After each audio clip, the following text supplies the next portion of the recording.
Eu também não sei se sou mais inteligente que a minha amiga a Nazaré. Venho a falar hoje aqui de uma coisa muito específica, a chip. A astrologia e a chip. Portanto, vou ser muito menos esotérica, muito menos histórica e vou ser muito mais concreta. Mas antes de começar, queria primeiro de tudo apresentar-me. O meu nome é Luísa Azancote, sou astróloga, não há 29 anos, porque andei a fazer outras coisas, mas desde que dediquei à astrologia, de há 12 anos para cá, não tenho feito mais nada. E tenho aqui testemunhas, ainda por cima. Portanto, meus amigos, sócios da CHIP, astrólogos, estudantes, Lourenço, aqui estou eu e muito obrigada, estou contentíssima por estar aqui. A primeira razão é porque tenho estado fora há muitos anos e é a primeira vez que faço uma palestra astrológica em português.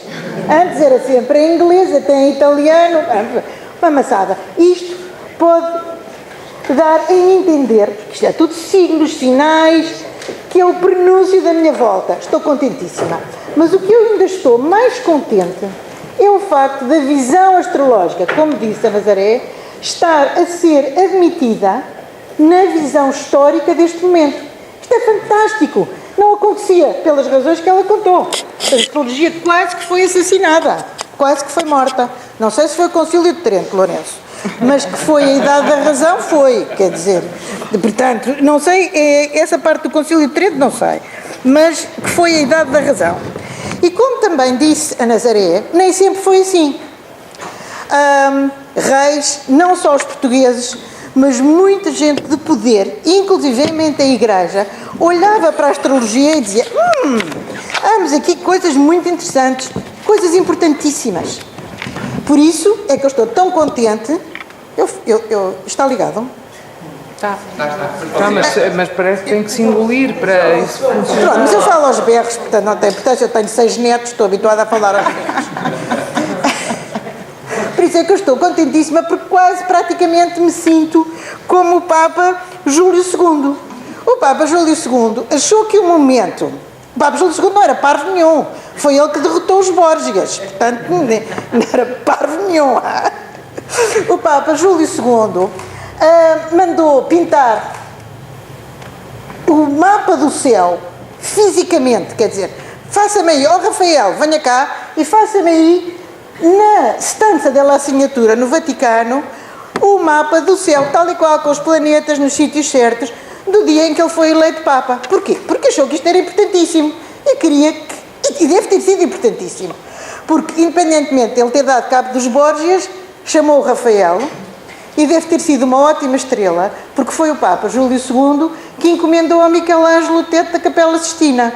Portanto, eu calculo que a estrela deviam estar todas fantásticas, não é?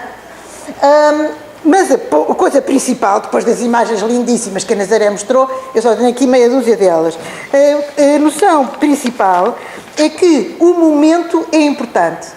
O momento é importante. E deixo-os com esta mensagem. Posso-me ir embora? Não. Pronto, o momento é importante. Epá, desculpa lá, mas isto está-me aqui assim no meio da... Desculpa. Não faz mal, não tem importância nenhuma. Como a Nazaré disse, a astrologia esteve quase morta e desapareceu da circulação.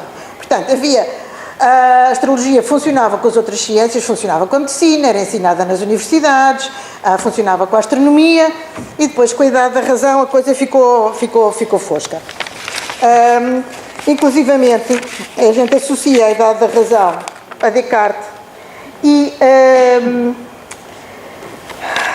mesmo Kepler, que foi um matemático fantástico, que escreveu sobre as leis do movimento planetário antes, e nasceu 20 e tal anos antes de Descartes, estava-lhe a custar, já com a energia daquela época, estava-lhe a custar um bocado admitir com a astronomia a astrologia. E disse esta coisa fantástica que eu não sei se conseguem ler. Uma experiência infalível de eventos mundanos, em harmonia com as mudanças que ocorrem nos céus, instruiu-me e obrigou-me relutantemente acreditar. Portanto, ele não queria mesmo acreditar. Mas depois, como era cientista, lá teve que ser. Eu adoro esta palavra relutante. E foi assim. E depois houve mais relutantes. Há um diálogo fantástico, que eu não pus ali, entre o Halley, o tal do cometa inglês, em pleno século XVIII, logo no princípio do século XVIII, que se volta para o Newton, que tinha vergonha de dizer que sabia astrologia, e há um petit comité, o Halley pergunta-lhe: mas porquê que tu acreditas em astrologia? Ou Newton, ou se calhar tratava por Isaac, que eram mais íntimos. Isaac, porquê que acreditas em astrologia? Ou que o Isaac respondeu: porque eu estudei-a e tu não. Portanto, quando a gente se começa a aproximar de todos estes fenómenos, começa a pensar, há aqui qualquer coisa, não sei se acredito ou não, como dizia a Nazaré, mas isto funciona, dá-me um prisma, dá-me uma visão. Continuando, vem o romantismo e, por exemplo, o Goethe, quando escreveu a sua autobiografia, já isto no princípio do século XIX, como vocês disseram, está aqui um renascimento, achou, agora vou fazer uma coisa linda, ele escreveu a sua biografia em alemão, Aus meinem Leben. E quando escreveu, achou por bem começar com o seu horóscopo. Isto é a primeira página da autobiografia, porque isto sou eu. Estão a ouvir, não estão? Entretanto, há dois senhores importantíssimos para o estado em que nós estamos atualmente, nascidos a pouquíssimos quilómetros um do outro, para aí 150, e os dois andaram na Universidade de Zurique, Einstein e Carl Jung. Einstein não era astrólogo de todo, mas veio dizer qualquer coisa que era muito importante, que todos nós já sabíamos. O tempo não é linear e constante. Então, se o tempo não é linear e constante, muda. Se muda, tem qualidades. Pois é, pronto, cá. Temos aqui uma base, não é? E Jung vem dizer, ok, nós todos temos uma consciência coletiva, porque senão tínhamos que explicar tudo a toda a gente. Como é que os bebés sabem o que é uma mãe? Ninguém lhes explica o que é uma mãe, eles sabem o que é uma mãe. Mas a gente tem que explicar o que é um alicate. Toda a gente sabe o que é o medo. Ninguém tem que... Portanto, temos aqui, nós nascemos com qualquer coisa, um modelo, aquele chamou os arquétipos, que vem da consciência coletiva. Portanto, a um determinado nível estamos todos ligados. Unos mundos. Boa. Mais um bocadinho para a frente, ela falou na física de partículas e o mundo cartesiano de Rui. Quer dizer, então, esta partícula funciona de uma maneira quando o senhor Santos está a olhar para ela, mas quando o senhor Sousa está a olhar, funciona de outra maneira. Então, que história é esta? Portanto, o mundo cartesiano começa a ruir, os físicos começam a ver que as coisas não são tão simples assim. Há, por exemplo, um físico chamado Bohm, que tem uma teoria, que eu só sei dizer em inglês, implicate order and explicate order, não sou capaz de explicar, mas é estranhamente parecida com o mundo como o Platão o via. Mudam-se as palavrinhas e estamos lá. Em que a consciência e a matéria não são divisíveis. Estamos em pleno mundo astrológico. Ok? E o que é esse mundo astrológico? Como é que eu chego a poder-vos explicar o que é a chip astrologicamente e o que é o momento dela? Portanto, o que é que nós precisamos? Precisamos dos zodíacos, que a Nazaré nos mostrou imensos, lindíssimos. Os meus são muito mais simples e já estão cá há milhares de anos. E, por exemplo, este, concretamente, que é um mosaico do século VI, naif, tem motivos naifes, e eu passo a mostrar laser. Ok. Está a ver? Ali. Está a ver o caranguejo ali assim? Está a ver? Aqui o escorpião, o sagitário, enfim, os motivos não mudaram muito. Isto é o zodíaco. O que é o zodíaco? O zodíaco é uma banda, desculpem lá os estudantes, é uma banda de constelações na zona onde a gente vê o movimento aparente do céu. Há mais constelações em cima, mais constelações para baixo. As estrelas são uma realidade física. A constelação não é. Os pontinhos, as estrelinhas foram unidas pela consciência humana. Portanto, fomos nós, homens, a humanidade, que criou o zodíaco. As estrelas estavam lá, mas quem os uniu fomos nós. Portanto, o zodíaco é uma construção humana, é uma parte de nós mesmos, e por isso é que ele não se vai embora. nem é mudado. Não é mudado, não é bem assim, quer dizer, há umas leves modificações. Por exemplo, aqui neste, do século XIII, em Pádua, o caranguejo mais parece um lagostim. Está a ver? Mas os símbolos continuam na mesma. O Sagitário é agora um centauro, a senhora da balança foi-se embora e está só a balança, mas os símbolos perduram. Isto é tudo muito complicado, estar a fazer mapas do céu com estes símbolos todos. Portanto, nós aligeiramos fortemente, como vocês já puderam ver, eu só preciso, aligeiramos fortemente e de hoje em dia o que nós usamos é isto.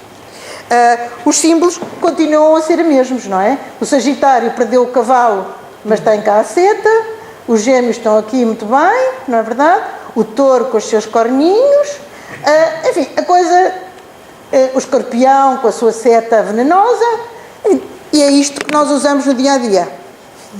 Eu não sei quantos de vocês não sabem nada da astrologia. Isso por acaso era giro saber. Pronto. Mas é isto que a gente usa no dia a dia em vez daqueles bonequinhos, porque não podemos, evidentemente, somos ocupados, atarefadíssimos, não é? Pronto. Ok. Esta é a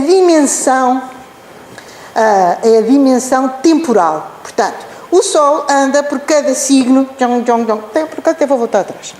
O Sol anda por cada signo durante o ano todo. Portanto, é uma dimensão temporal anual. O Sol está mais ou menos aqui. Está no princípio de Sagitário. Aqui. Depois, vai passar para aqui. Na primavera, vai estar aqui. Primeiro dia de primavera vai estar aqui. Primeiro dia de Carneiro. Depois, nós vamos colocar aqui os corpos celestes, que nos vão dar indicação de determinadas energias. Portanto, em termos psicológicos, como falou a Nazaré, essas energias psicológicas em termos pessoais têm um determinado significado. Quando estamos a falar de países e de organização, o significado mantém-se, mas muda levemente. Se o Sol, na carta do céu de uma pessoa, representa o centro da personalidade, o seu diálogo com o ego, na carta de uma organização ou do país, representa o rei, o chefe de Estado, os seus dirigentes, o top, o comitê diretivo, sei lá, por exemplo. Isto não é... Diga? É verdade, eu não tenho qualquer problema de perder o fio à meada. Se alguém quiser fazer uma pergunta, faça. Estes são os principais corpos que nós usamos e que eu vou usar aqui para explicar a chip, o passado e o presente e o futuro. Não há outros. A Lua representa, em geral, o povo, a opinião pública, o Mercúrio, a língua, a ciência, a literatura, a Vênus, os valores, também há o amor, mas quer dizer, o amor e a chip, a coisa já começa a ser mais complicada. Portanto, aí vamos falar dos valores estéticos e culturais, e Vênus representa também recursos, dinheiro, panca. Marte, evidentemente, que é a guerra, as agressões, etc. Júpiter é o maior planeta. Portanto, quem são as pessoas mais importantes, além do rei? A aristocracia. Entendeu? Mas também Júpiter representa aquilo em que nós acreditamos, aquilo que é justo. Portanto, apanhamos com a religião, as leis, os tribunais, porque nós não conseguimos ter símbolos para tudo. Nós adequamos os símbolos e pomos-los assim em grupinhos. Vamos experimentando até chegarmos ao símbolo certo. Saturno, se Júpiter é otimismo, Saturno é o pessimismo. Se Júpiter é a luz à fundo do túnel, Saturno são as dificuldades. Portanto, aqui temos as forças reacionárias, as limitações, todas as instituições governativas baseadas em estruturas de poder e as hierarquias. Estes são todos os corpos celestes que se vêem a olho nu. E depois nós vamos descobrindo mais. Esses 7 primeiros são os que deram os nomes aos dias da semana. Estão por toda a parte. Hoje é uma segunda-feira. Nas línguas romanas ou nas línguas anglo-saxónicas é lunes, é Monday, é dia da lua. E assim por aí fora. Sábado é o dia de Saturno. Martes, Viernes, dia de Vênus, de onde vem também a palavra doenças venéreas, mas deixamos esse assunto agora. Os outros três foram já descobertos posteriormente e só podem ser vistos com telescópio. E se os primeiros, nós temos milénia para os poder interpretar, estes três últimos menos anos, menos séculos. Por isso, nós atribuímos-lhe o significado do período em que foram descobertos. Urano, durante a Revolução Francesa e a Guerra da Independência da América. Neptuno, em pleno romantismo.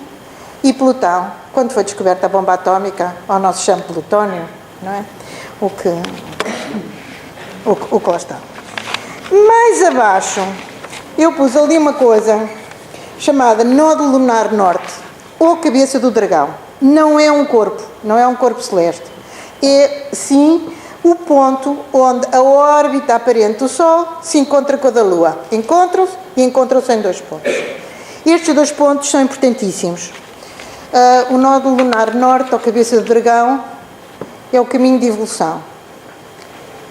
Mas isto não é uma corrida. A gente não parte do Nó do Lunar Sul e vai a correr direto para o Nó do Lunar Norte. Olá! Olá! Boa tarde! Boa tarde!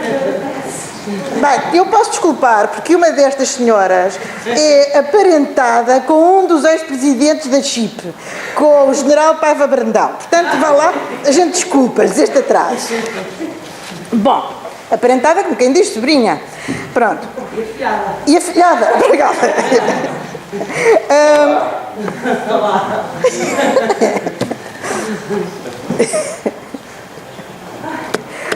Bom, desculpem lá esta interrupção, mas vou voltar ao dragão. Posso só fazer uma pergunta? Pode. No meio disto tudo que podíamos perguntar. Eu acho interessantíssimo é ver o seguinte. Diga. Para explicar, e acho interessante, temos uma tapeçaria aqui ao fundo, onde tem a invasão de Portugal e o símbolo da realeza é precisamente a utilização da figura do dragão. O dragão tem um significado simbólico, se me puder explicar um bocadinho melhor, que significa a realeza e, portanto, o nó do norte, ou cabeça do dragão, saindo deste símbolo que está atrás das suas costas, significa que este devia ser o nosso caminho de evolução, o que está atrás de si, também expresso nessa tapeçaria. Portanto, portanto, a aplicação da simbologia, da astrologia, na simbologia, por exemplo, do heráldico, em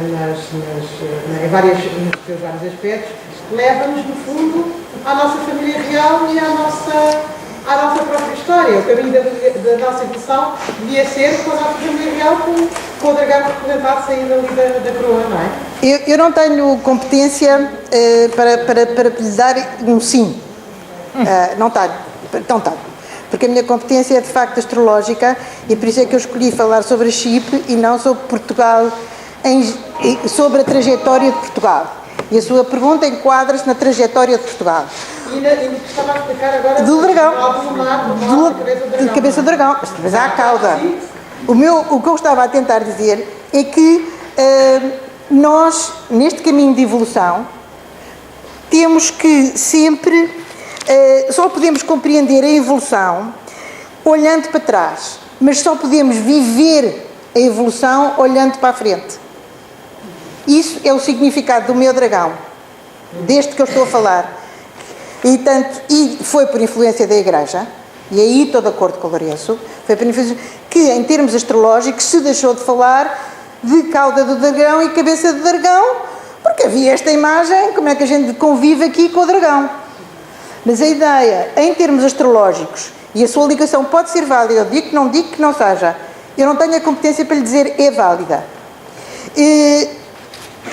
Este símbolo está aqui atrás, é mesmo o símbolo da CHIP, portanto é o nosso interesse.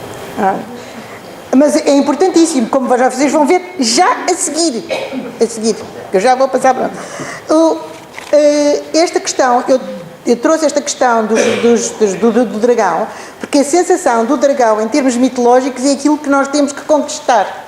O caminho do passado é sempre mais fácil, o novo é sempre mais difícil.